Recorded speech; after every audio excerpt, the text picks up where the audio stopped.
안녕하십니까. 불교학교는 6번에서 12번 제132회차 서일봉입니다.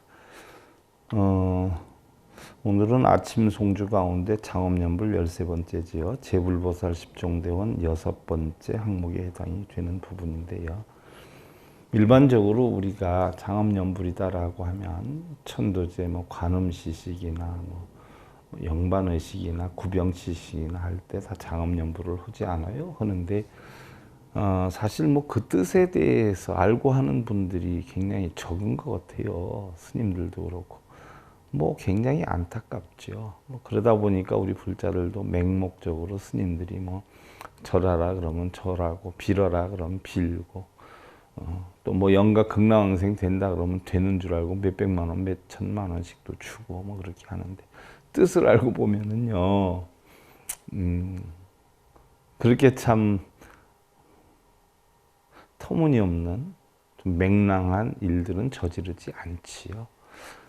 그러니까 문제는요, 모르는 분들이 시키고 또 모르는 분들이 따라하고 이러는데 그게 습이 돼서 그게 이제 옳은 것이 되어버리고 말았어요. 그러니까 그러한 것들을 하루아침에 고치기는 쉽지는 않지요. 저 역시도 고치려고 수십 년 발버둥을 쳐보는데 힘도 없고 또 거짓말로 하더라도 종단이나 세력이 크면 그게 맞는 줄 알고 눈 하나 있는 동네 가서 살다 보면 눈 두 개 있는 사람이 좀 이상한 사람이 되는 거 아니에요? 이러다 보니까 참 안타까운 게 많은데 그래도 또 그 가운데 바른 불법을 봉행하고자 하는 분들이 계세요. 제가 우리나라 670만 불자 가운데 그래도 우리나라 바른 불자가 한 500명은 되지 않겠느냐 저는 이렇게 생각했는데 물론 승려속인 다 합쳐서요. 승려들도 몇만 명이 있지만 다 무속인들하고 똑같지. 어떤 분이 그러대요. 스님하고 무속인들하고 차이가 나는 게 뭐예요? 저희들이 볼 땐 똑같은데요. 공부하시는 분들이 그런 얘기들 하세요. 그러니까 공부 안 하신 분들은 또 그게 다 옳은 줄 알고 큰 종단 또 사회에 알려져 있는 큰 사찰을 주지하면 큰 스님하고 쫓아다니는 경우가 대부분인데 사실 그것을 또 이용해서 거짓말을 진짜처럼 해서 또 영리를 목적으로 하는 분들도 적지는 않아요. 그러니까 사실 우리 불자들부터 확실히 깨달아야 되죠. 그래서 과연 제불보살 10종대원이 뭔가에 대해서 제대로 아는 분들이 흔하지는 않은데 어떻게 됐든 이런 기회를 마련해서 여러분들 좀 제대로 알았으면 하는 바람이에요. 그래서 오늘 본론 들어가기 전에 개송 하나 살펴보도록 하겠습니다. 합장들 하시고요. 일체색공자 즉 일체처무심야 일체처무심자 즉 일체색성공 이의 무별 역명생공 역명색 무법야 니라나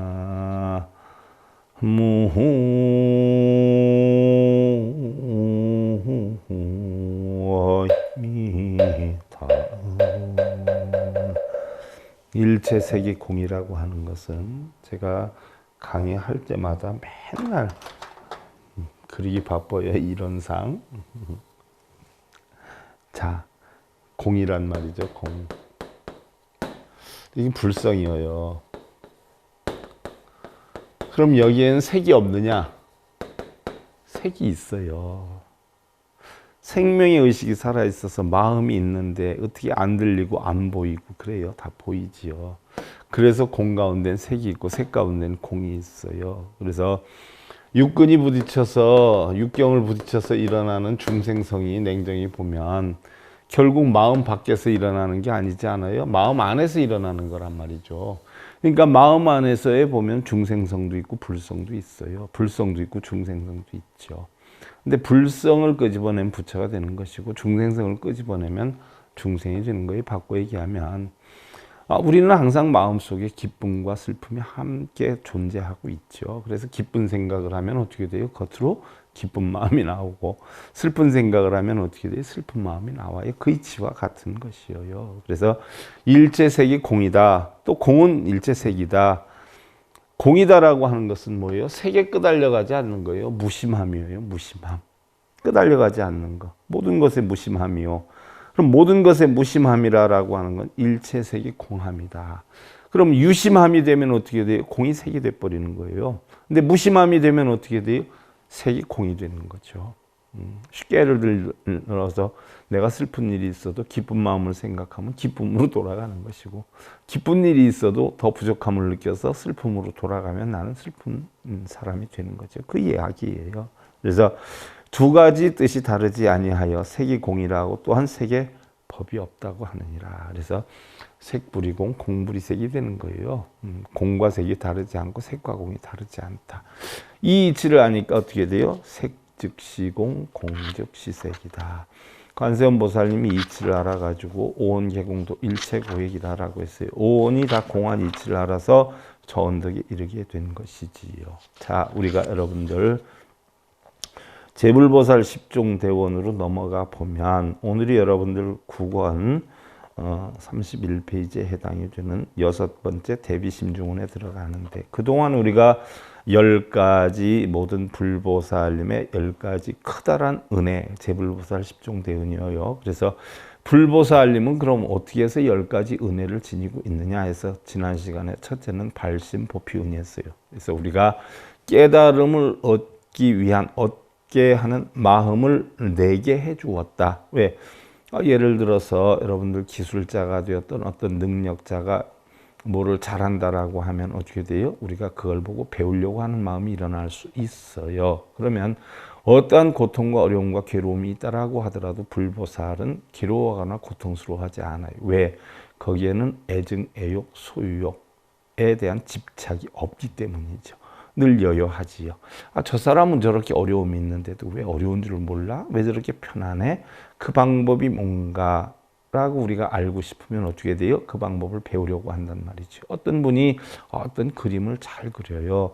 나도 저렇게 그리고 싶다라고 하면 어떻게 돼요? 그 사람한테 나도 좀 가르쳐 주세요. 그리고 싶어 하는 마음, 그림을 배우고 싶어 하는 마음이 생기죠. 그와 같이 바로 불보살은 우리에게 고통을 벗어나는 법을 배우게 하기 위한 마음을 일으키는 발심보편의 은혜가 있고요. 또한 그러한 어떤 깨달음을 얻기 위해서 얼마나 오랜 동안의 고통과 시련을 겪었냐 이야기예요. 부처님 같은 경우는 고행주의자한테 가서 빨가바선인한테 가서 배우고, 또 선정주의자인 알랄라카라마 우트라카라 미프타한테 배우고 6년 고행을 하고, 그래서 수자타한테 유미죽 공양을 얻어먹고, 그리고서는 결국 깨우침을 얻었는데 그와 같은 어려움을 행을 해서 깨쳤어요. 그래서 두 번째가 난행 고행은이고요. 또 깨우쳤는데 예를 들어서 우리들은 어떻게 돼요? 자기가 뭐 돈을 벌거나 좋은 여건이 되면 남들한테 베풀기보다는 자기하고 인연 있는 가족이나 자식들한테 쏟기 바쁘지 않아요. 그런데 불보살님은 일양위타은이어요.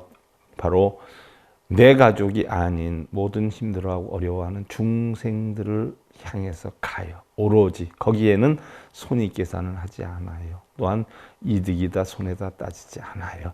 자기의 명분이 쓰겠느냐 안 쓰겠느냐 따지지 않아요. 오로지 힘들고 어려워하는 중생, 고통을 어떻게 하면 저 고통을 없애는 법을 가르쳐 주어서 그 중생 스스로 고통을 벗어나게 할 수 있을까. 그래서 중생을 향한 마음이 오로지 변함이 없다 해서 일양위타은이고요. 수형육도은이에요. 그럼 중생들의 모양과 여건에 따라서 어떻게 돼요? 보면은 윤회업세상에서 놓고 보면 육도윤회를 한다라고 한단 말이죠. 탐진치가 많으면 사막도에 떨어지고 탐진치가 적으면 삼선도에 떨어지는데, 탐진치가 많은 사람을 적은 사람 이끌듯이 이끄는 게 아니고, 탐진치가 적은 사람을 많은 사람 이끌듯이 이끄는 게 아니라 근기에 맞춰서 중생들의 여건에 따라서 바로 육도 중생들을 구제하는 수형 육도은이 있고요. 그 다음에 수축 증생은이라 바로 중생과 똑같은 중생심을 일으키죠. 예를 들어서 우리가 내가 그 사람의 입장이 되어보지 않으면 그 사람의 입장을 모르지 않아요. 일례를 들어서 저 같은 경우는 간혹 그런 생각을 해요.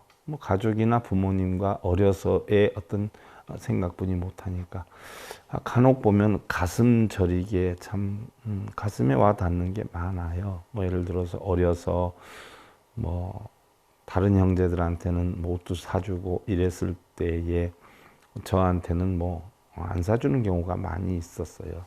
못나서라기보다도 가정 형편이 넉넉지 않다 보니까 잘한 놈은 잘해서 해주고 또 안 해주면 떼를 쓰고 난리를 치니까 떼 쓰는 놈은 떼 써서 해주고 저 같은 경우는 잘하는 것도 없고 떼도 안 쓰니까 그냥 달래지요.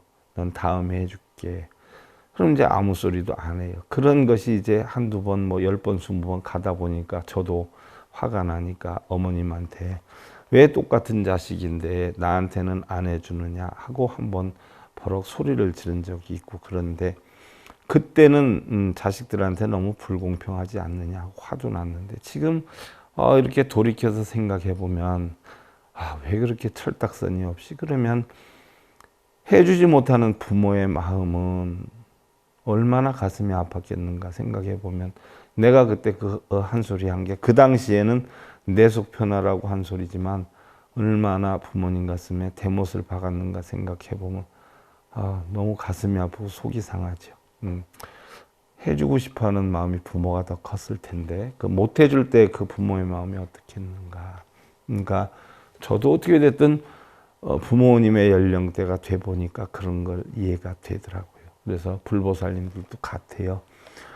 중생들의 여건을 알아야 중생들을 바르게 이끌 수 있기 때문에 수축 중생은이에요.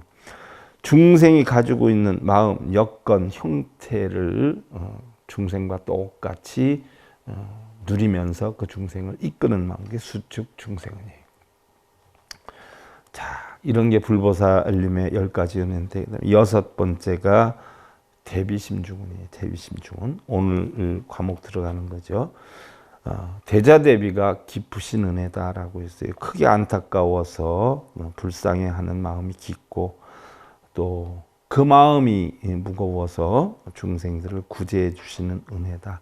그러니까 대자대비심이 마음속 깊어가지고 중생들을 이끄는 은혜다. 우리가 보편적으로 보면은요, 부부의 만남이라는 것은요, 조건부 만남이 많고 대인관계 역시 조건부 만남이 많아요. 여러분들 직장에 취직하고 퇴사하고 하는 것도 나에게 이득이 되고 여건이 되면 근무를 잘하는데 여건이 안 되면 회사 그만두겠다, 조금만 다니고 안 다닌다 이런 이야기 하죠. 제가 간혹 여기 택배 오는 분들 간혹 보면 감사합니다라고 해서 차 한잔하고 가세요 하고 이렇게 줄 때 힘들죠 하고 물어보면 아이고 저 이거 얼마 안 할 거예요. 조금 있다 그만둘 거예요. 이래. 얼마 안 하고 조금 있다 그만둔다라고 하면 어떻게 돼요? 만족할 수 없는 직장이다. 이렇게 생각할 수밖에 없죠. 그러니까 사실은 만족하지 못한다라고 하는 것은 불만이 있다는 이야기예요. 그와 같이 사실은 회사를 진정으로 생각하는 마음이 있으면 그런 생각을 안 갖겠죠. 또 회사 역시도 직원들을 정말 자식같이 생각하면 하나라도 더 챙겨주려고 하고 힘든 일은 될 수 있는 대로 적게 시키려고 하고 부득이 힘든 일 시켜야 된다라고 하면 가슴 아파하고 그렇게 되겠죠. 그래서 바로 불보살님은 그러한 의미심중한 대자대비심의 무게가 깊기 때문에 중생들한테 한없이 베푸는 마음을 가졌다라고 했는데 우리가 대비심이다라고 하는 것은요 범어로 보면 마가루나라고 하는데 크게 가엾이 여기는 마음, 또 남의 괴로움을 덮어주는 마음, 또 크게 불쌍히 여기고 안타까워하는 마음 이렇게 이야기를 하고요. 대자대비다라고 하면 우린 여러분들 공부를 해서 아시겠지만 관세음 보살님이 오온이 공안이치를 터득해서 저 언덕에 가셨다라고 해 있는데 관세음 보살님은 청정함을 터득하신 분이지 않아요? 그래서 온만이 파드매음이 결국 연꽃 같은 마음을 지니겠다는 건 관세음 보살님과 같은 오온이 청정한 마음을 지니겠다는 뜻이 온만이 파드매음이고 반야심경에서 오온이 공안이치라서 저 언덕에 건너갔다라는 이야기인데 또한 관세음보살님은 대자 대비 보살이라고 그러죠. 그건 뭐예요? 바로 우리는 사무량심이 있잖아요. 자비시사. 그 자비시사 아낌없이 베푸는 거, 남 슬플 때 똑같이 슬퍼해주고 기쁠 때 똑같이 기뻐해주고 내가 버리고 비워서 함께 할 수 있는 여건을 가지는 마음, 이게 굉장히 컸을 때 자비사를 줄여서 자비라고 하고, 컸을 때 대자대비라고 표현을 하기도 하지요. 그래서 바로 불보살은 그런 마음이 있고, 또 심중이다라고 했는데 깊고 무거운 마음을 뜻하죠. 흔히 이러한 마음은요, 부모들이 자식들에게 바로 자신의 화신이고 분신이란 마음으로 하는 것으로 여기는 그런 무게와 깊이죠. 그와 같이 불보살은 오직 중생을 위하는 마음으로 행을 한다라고 했는데, 부처님께서는 그랬죠. 외동 아들에게 하는 어머니 마음과 같은 그런 여건으로 중생을 보살피면 부처요, 그렇지 않으면 중생이다라고 했어요. 뭐 사실 다른 사람하고는 이해타산 관계에 있기 때문에 여건에 자기의 어떤 실질적인 이득이나 손해를 따져서 우리는 움직인단 말이죠. 심지어 뭐 무천이다라고 하는 부부 사이에도요, 뭐 따져봐 가지고 뭐 손해다 이득이다 따져서 손해다라고 하면 우리 살지 말자, 이혼하자, 이런 얘기를 거침없이 하고요. 뭐 이득이 볼 때는 뭐 아무 소리 않고 지내는 그런 입장이기도 하지만, 뭐 사실 부모가 자식한테 손해이익 안 따지지 않아요? 예를 들어서 자식이 잘못해도 자식이 잘못하는 게 자기한테 불이익이 와서 속상한 게 아니라 자식의 앞날을 걱정해서 야단도 치고 이끌기도 하고, 또 칭찬을 할 때는 정말 자식이 이쁘고 훌륭해서 칭찬을 하기도 하죠. 그래서 야단을 치거나 칭찬을 하든 결국은 자식을 위하는 마음으로 하지요. 그와 같이 불보살도 중생을 위하는 마음의 바른 가르침으로 이끈된 이야기죠. 그러한 마음이 바로 대비 심중원이다, 이렇게 표현을 하고요. 그 다음에 이제 7번째가 은승창렬은인데요. 은승창렬은이다라고 하는 것은 어리석음을 깨쳐준 은혜다라고 하죠. 이기고 좋은 면을 숨기고 열등함을 나타내시는 은혜, 난처한 중생의 모자람을 깨우쳐 주시는 은혜다라고 했어요. 자, 은승이다 하는 것은요, 이기고 저지함을 숨기는 것, 부족함을 숨기는 것이다라고 하는데, 쉽게 예를 들면 상을 안 세우는 거죠. 상. 뭐 우리는 뭐 예를 들어서 누구한테 좋은 일 한번 해주면 어떻게 돼요? 내가 나 때문에 너가 이렇게 된 거야. 넌 나한테 고마워야 해. 뭐 이런 어떤 상이 세워져요. 그런데 불보살님은 그런 상이 없어요. 중생들한테 베품을 주고 배려를 해줘도 내가 너한테 해줬다는 생각 자체가 없지요. 그리고 불보살님들이 깨우침을 얻었다라고 해도 난 이걸 깨우쳤어 라는 이야기조차도 하지도 않죠. 묵묵히 자신의 깨우침과 부족함과 능력을 숨기고 오로지 중생들을 위해서 움직여주는 이런 것이 은승이지요. 그 다음에 창렬이다. 밝고 뚜렷하게 나타내지 않는다는 이야기예요. 그래서 옳고 그름을 나타내고 내 뜻대로 해라 하는 걸 나타내지 않아요. 설령 내 뜻과 부합이 된다라고 하더라도 어떻게 돼요? 상대방의 의견이나 여건이나 심중을 충분히 이해하고 배려하고 이끌어서 설득시키려고 하는 마음이 있지, 내가 많이 알고 똑똑하고 내가 훌륭하고 내가 잘나서 그렇다라고 하는 것은 일체 밝히질 않는다. 뭐 요즘 보면 사실 어느 회사든 직장이든 뭐 갑질이 굉장히 많잖아요. 가장 안타까운 것은요, 공무원들 참 많은 공부를 해가지고 가가지고서 기껏 윗사람들 커피나 타러 다니고 심부름 다니고 서류 정리나 대충 해주고 그 많은 봉급 받는 거 보면 사실 봉급이 굉장히 아깝거든요. 공무원들 활용도가 굉장히 안 좋아요. 거기다가 뭐 다 그런 건 아니지만 일부의 공무원들이 뭐 사람들한테 죄를 졌는데도 그 죄를 감춰주기 위해서 뇌물을 받아먹고 숨겨주고, 또 높은 사람들도 그런 사람들이 굉장히 많은 거 보면은요, 참 가슴 답답한 일이 아닐 수가 없어요. 정말 바르고 열심히 사는 사람이 세상에 존재하는 그런 세상이 정말 됐으면 좋겠어요. 대부분 보면 힘 있는 자들끼리 뭉쳐서 또한 자기네 어떤 혈연 관계나 어떤 학연 관계나 뭐 지연 관계나 뭐 향연 관계나 이런 사람들을 위주로 움직이다 보니까 그런 뭐 어떤 힘이 없는 사람들은 아무리 노력해도 사실은 무시당하거나 소외당하는 이런 세상이 사실은 굉장히 안타깝다는 이야기죠. 언제 나오게 될지, 또 지금은 뭐 잘 가고 있는 건지. 우리가 남에게 은혜를 베풀었을 때 우리는 흔히 내가 너에게 내 덕택으로 네가 잘 됐어. 내가 아니었으면 넌 큰일 날 뻔했어. 내가 어떻게 해서 뭐 이런 어떤 자기의 잘한 부분, 또 잘난 부분에 대해서 상을 내세우는 것이 굉장히 일반적이지요. 그러나 불보살님은 자기의 잘난 부분이나 잘한 부분, 두드러진 좋은 행위에 대해서는 숨기고 오히려 중생들의 공덕을 드러내 보이는데 이것이 불보살의 주력이다. 좋은 일이 있어도 저 사람이 오늘 잘해서, 저 사람이 훌륭해서, 중생들이 훌륭해서 뭐 전부 뭐의 공덕을 상대방한테 넘겨주는 거예요. 설령 가정에서도 어떻게 돼요? 내가 아무리 훌륭하고 잘했다 하더라도 자기의 아내나 신랑이 훌륭하고 잘해서 뭐 좋은 점을 끄집어내서 한다라고 하면 이게 바로 불보살의 행위 된다는 이야기죠. 자, 우리는 이러한 점을 깨우쳐서 알아야 된다는 이야기예요. 사람들은 자신의 한 일에 대해서 상대가 좋아하면 좋아하고 싫어하면 싫어하는 이런 역순 경계에 빠져들기가 쉬워요. 자기가 한 일에 대해서 상대방이 잘했다 그러면 좋아하고 너 잘못했어 그러면 속상해 하잖아. 이게 역순 경계라고 하는데 불보살님들은 그러한 경계에 빠져들지 않는 힘이 있다는 이야기예요. 자신이 인도한 중생들이 자신을 잘 따른다 해도 기쁨에 젖어서 마음에 동요되지 않고 또한 자신을 잘 따르지 않는다라고 해도 근심과 슬픔에 동요됨이 없이 바른 생각에 굳게 머물러 있다라고 했는데 또한 일부는 따르고 일부는 따르지 않는다 해도 그로 인해 기뻐하거나 슬퍼하지 않고 바른 견해에 안주한다. 바른 견해다라고 하는 것은요. 시비분별 집착이 없는 바로 공한 마음. 이게 바로 정견이다 이렇게 표현을 하죠. 우리가 팔정도의 도다, 중정의 도다, 중도의 도다 하는 것도 결국은 고진멸도 사성제를 바르게 보는 게 우리가 정견이고요. 그걸 바르게 이행을 하면서 내 마음을 바르게 편안함에 만드는 게 바로 여덟 번째 정정에 해당이 돼서 팔정도다라고 하는 이치와 같이 바른 견해다라고 하는 것은요. 바로 그러한 팔정도의 정견을 나타내는 것이고요.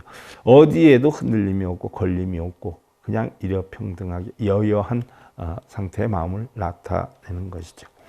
그 다음에 이제 여덟 번째로 위실시고는이란 말이죠. 방편으로 놔두신 은혜예요. 올바른 가르침을 위해서 중생 따라 방법을 가르쳐준 은혜다라고 하는데요. 흔히들 여러분들 방편이다라고 하면 기도하고 절하고 천도제하고 이걸 방편으로 알고 있는 분들이 많은데 사실은 그거는 그런 거를 방편이라고 갖다 쓰기엔 좀 그래요. 방편은 목적은 뭐예요? 공한이치. 온이 공한이치를 가르쳐주는 방법. 이게 방편이에요. 근데 중생들이 근기 따라 다 다르단 말이죠. 예를 들어서 초등학교 나온 사람, 중학교 나온 사람, 고등학교 나온 사람, 대학교 나온 사람 다르고 성격이 오나온 사람, 급한 사람, 다급한 사람, 다혈질인 사람 여러 가지가 있어요. 그런데 그러한 각기 중생들의 근기나 여건이나 환경에 따라서 다르게 바로 부처님의 가르침인 오온이 공한 연기법의 이치를 가르쳐주는 방법. 이게 방편이지 기도하고 염불하고 그걸 방편이라고 그러는 분들이 참 많대. 절에 다니다가 잘 되면 부처님의 가피야 그러는데 부처님의 가피가 아니죠.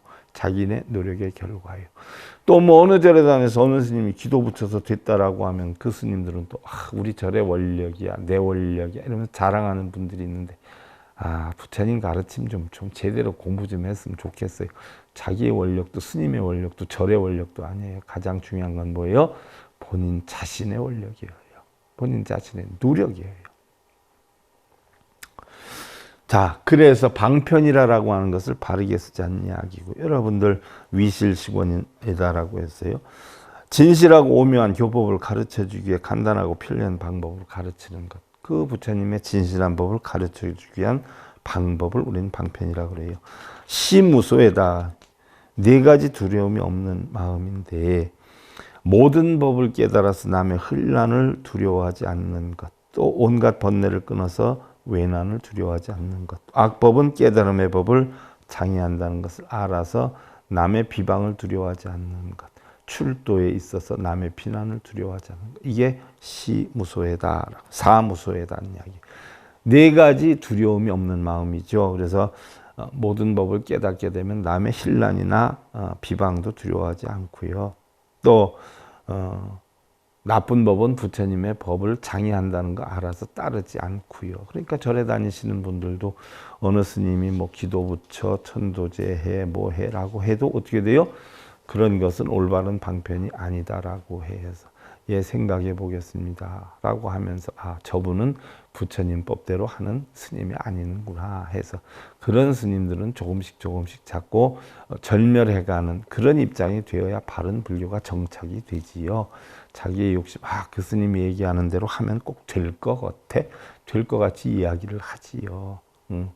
그래서 자꾸 그런 스님들한테 어떻게 돼요? 힘을 실어주거나 재력을 심어주면 그런 스님들만 자꾸 늘어나게 되는 것이지요. 오히려 바른 법을 전하는 스님들은 힘이 없고 자꾸 쇠퇴해가고 그런 스님들이 늘어나다 보면 우리나라 불교가 어떻게 되겠느냐는 이야기지요. 온갖 오온이 공한 이치를 알게 하는 방법을 써서 진실을 드러낼 뿐 그 진실을 망가뜨리거나 방편에 유혹되지 않는 것, 이것이 바로 위실시고는 무슨 얘기냐. 불보살님들이 만약에 요즘 스님들처럼 내가 기도해 줄 테니까 나한테 얼마 시주해, 내가 천도해 줄 테니까 얼마나 시주해, 부처님이 나를 인정했잖아, 그러니까 내 말대로 따라, 천일기도 들어, 내 말대로 따라, 내 관세음 보살 신묘장구 대단한 일을 몇 번 해, 그리고 얼마 내, 이렇게 하면 관세음 보살님이나 불보살님들은 떼돈 벌었겠네요. 그렇지 않아요? 빌딩 아마 강남에다 수백 채 샀을 거예요. 근데 불보살님들은 뭐예요? 그런데 유혹되지 않는다는 거예요. 불자들이 와서 보살님 제 소원을 좀 들어주십시오. 저한테도 그런 분이 계셨어요. 아들이 한때는 굉장히 유명했는데 지금은 힘이 없어서 그러는데 옛날처럼 유명하게 스님 좀 기도 좀 해주세요. 그래서 제가 못하는데요. 그랬더니 아이고 스님 제가 다니는 절에서 해줄 수 있다라고. 그럼 거기 가서 하세요. 스님 옛날처럼 이름 좀 나게 해주면 제가 1억 정도는 시주할게요. 제가 못합니다. 제가 그거 알 줄 알면요, 제가 트럼프 되고요, 제가 아마 대통령 했을 거예요. 저는 무능하니까 저한테 부탁하지 마세요 라고 해서 돌려보낸 적도 있어요. 뭐 누구라고 하면 다 알만한 사람이지만 제가 그분 프라이버시 때문에 얘기는 못하고, 아마 다른 스님들처럼 제가 기도해 드릴게요, 우선 착수금으로 얼마 가져요, 뭐 되고 안 되고는 뒷문제고 몇 분 생기는 건 쉽지 않아요. 그러나 그런 걸 바르게 움직여 줄 때에 바른 불자들이 형성되는 거예요. 우선 당장 눈에 보이는 이득이 있을지는 몰라도 그분이 만약에 그렇게 해서 되면 나한테 고맙다고 하겠죠. 그러나 그게 나가 해주는 게 아니라 본인의 어떤 뜻에 의해서 될 수도 있지만 안 될 수도 있지요. 그렇게 해서 일단 받아놓고 기도 입지하면 기도 동안에 될 수도 있고 안 될 수도 있어요. 되면 스님의 원력이다라고 해서 떼돈 버는 거고요.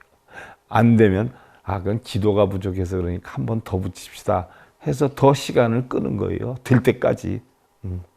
그건 잘못된 방법이다. 자, 다음에 9번째 심열생선은이다. 죽음으로 선함 준 은혜다. 죽음을 보임으로 인해서 선함을 일으키게 하는 은혜다. 부처님도 돌아가셨고 또 바른 법을 포교를 하던 목련존자를 비롯해서 이루 형용할 수 없는 많은 불자들이 생명을 잃었어요. 또 우리나라 불교 신라의 불교가 정착이 된 게 2차돈의 순교 때문에 그러기도 했죠. 이게 다 심열생선은이에요. 죽음을 보임으로 인해서 선함을 일으키게 한 은혜지요. 심열이다라고 하는 건 멸함을 보인다는 것이고요. 죽음을 보인다는 것이고, 생선이다라고 하는 것은 선함이 생성되는 거예요. 일례를 들어서 뭐 예수님은 십자가에 못 박혀서 사회 정의를 보였다. 십자가에 못을 안 박혔으면 기독교가 그렇게 일어났겠어요, 그죠? 또 소크라테스는 역사발을 받고 닭값을 도와달라고, 부처는, 소크라테스는 사약을 받았잖아요. 사약을 받고 자기가 마지막 유언이 뭐예요? 내가 닭값을 하나 안 갚은 집이 있는데 내가 죽으면 그 닭값을 좀 보태달라고, 좀 갚아달라고. 얼마나 멋있는 유언이에요. 부처님은 100세 중에 80세만 사시고 20세는 중생들에게 나누어졌다라고 하는데 사실 그거는 하나의 설화이기도 하겠죠. 사람들은 욕심이 많아서 만약에 죽음이 없다라고 하면 양보심이 결여되고요. 또 아무리 훌륭하다라고 해도 죽음이 있다는 것을 깨우쳐서 죽기 전에 선행을 도모하게 된다는 이야기죠. 우리는 공술의 공수가 아니에요. 조금 있으면 죽는다는 걸 알기 때문에 양보심도 생기고 느긋함도 생기고 그러는 거죠. 불보살은 죽음을 두려워하지 않고 죽음을 보여 중생들을 깨우쳐 주셨다는 이야기예요. 이게 심일생선은요. 인간들은 감히 못하는 그런 일을 했다는 이야기고. 그 다음에 이제 10번째가 비념무진은이죠. 중생들을 보호하는 은혜예요. 일체 중생들을 버리지 않는 마음이 한량이 없다는 이야기예요. 뭐 부부간엔 이혼을 하고 형제간엔 안 보고 살아도 자식한테는 어떻게 돼요? 끊을 수가 없잖아요. 또한 내가 안 보고 산다 해도 뭐 혈연 관계가 끊어지는 건 아니잖아요. 그와 같은 이치로서 불보살님이 중생을 이끌었다는 이야기예요. 그래서 비념이라는 것은 일체 중생을 버리지 않는 마음이고 어떠한 여건이나 환경에도 중생들을 저버리지 않는 마음을 지녔고 허공이 우리를 떠나지 않고 햇빛이 우리를 버리지 않듯이 단지 저버림이 있다면 그것은 중생의 마음이고 내가 안 보면 안 받지 부처는 안 보진 않아요. 내가 해를 안 보면 안 받지 해가 나를 저버리진 않아요. 중생의 마음에서 우러난 구름이다. 부모는 자식을 버리지 못하고 이기지 못하는데 자식은 부모를 버리기도 하고 원망도 하고 또 자신의 뜻대로 하기도 한다라고 했어요. 무진이다는 것은 끝이 없는 것이요. 잘 융합이 되어서 방해하는 일이 없는 것이에요. 불보살의 은혜는 과연 우리는 무엇으로 갚아야 하느냐? 그럼 10가지의 이런 깊은 은혜를 가지고 있는데 우리는 무엇으로 갚아야 하느냐? 음식이나 의복이나 선물을 해줘야 되느냐? 아니면 경을 쓰고 읽고 말로 해서 해야 되느냐? 그건 아니란 얘기예요. 관세음도 혼자 즐거움을 찾는 일이 없었고 서가모니부터도 중생들에게 보시를 받아서 편안하게 호의호식하면서 지내지는 않았어요. 중생들한테 뭐 불사하면 복이 온다 해가지고 금으로 갖다가 올리고 사찰을 탱화를 다 하고 이런 적은 없었어요. 불보살들은 날마다 전법을 했고 먹는 것, 자는 것, 입는 것조차도 오로지 중생들을 위해 사신 분이. 그러므로 불보살의 은혜를 갚는 길은 불보살이 가장 불쌍히 여겼던 어리석은 중생들을 위해 보리심을 바라게 하고 난행고행하고 일양위타해서 무한한 대비를 쏟아야 하고 이러한 행을 가진 실증적으로 잘 실천하는 이가 바로 보현보살인데 우리는 그런 보현보살의 실천행을 본받고 불보살님들의 가르침을 본받아서 어떻게 돼요? 우리가 불교에서 원하잖아요. 무슨 원일까요? 깨달음을 얻어서 중생을 구제하겠다는 게 우리 불교의 원이에요. 그래서 사홍서원이 바로 중생무변서원도 번뇌무진서원단 법문무량서원학 불도무상서원성 아니에요. 경전에 나오는 원은 여러분들 개인의 원이 아니에요. 다 부처님과 보살님의 원과 똑같은 원이에요. 어떤 원이에요? 깨우침을 얻어서 중생을 구제하겠다는 원이에요. 그런데 경전에 나오는 대원성취진원, 소원성취진원 하면 여러분들 우리 아들 잘 되게 해달라, 우리 남편 잘 되게 해달라고 대원성취진원 뭘 착각해도 한참 착각한 거예요. 대원성취는 뭐예요? 오니공안이지 깨달음을 얻어서 중생구제하겠다는 원성취예요. 우리 불교에서 원은 뭐예요? 다 오니공안이지 깨달음을 얻어서 중생구제하겠다. 고통받는 중생, 고통을 없애는 방법을 가르쳐 주겠다. 이게 우리 불교에서 원이에요. 원이라고 해서 여러분들 개인원 얘기하는 건 단 한 개도 없어요. 부처님의 모든 경전 8만 대장경 전체를 다 뒤져봐도 다 중생구제 원이에요. 그 이치 알아서 합장들 하시고 심기무이변 중역하요 제요 단득여시 자는 증명 중도 진열에도 일하나 무미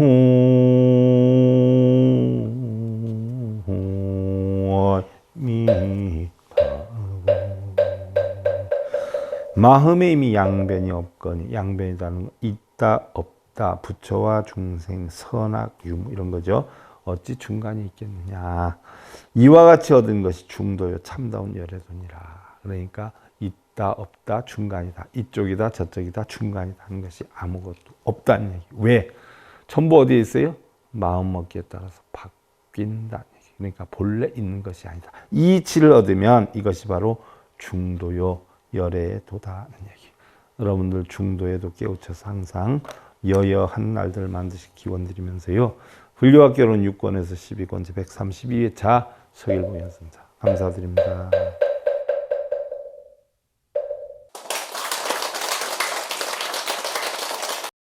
행복으로 가는 징검다리에 서길봉 스님이 여러분들을 초대합니다.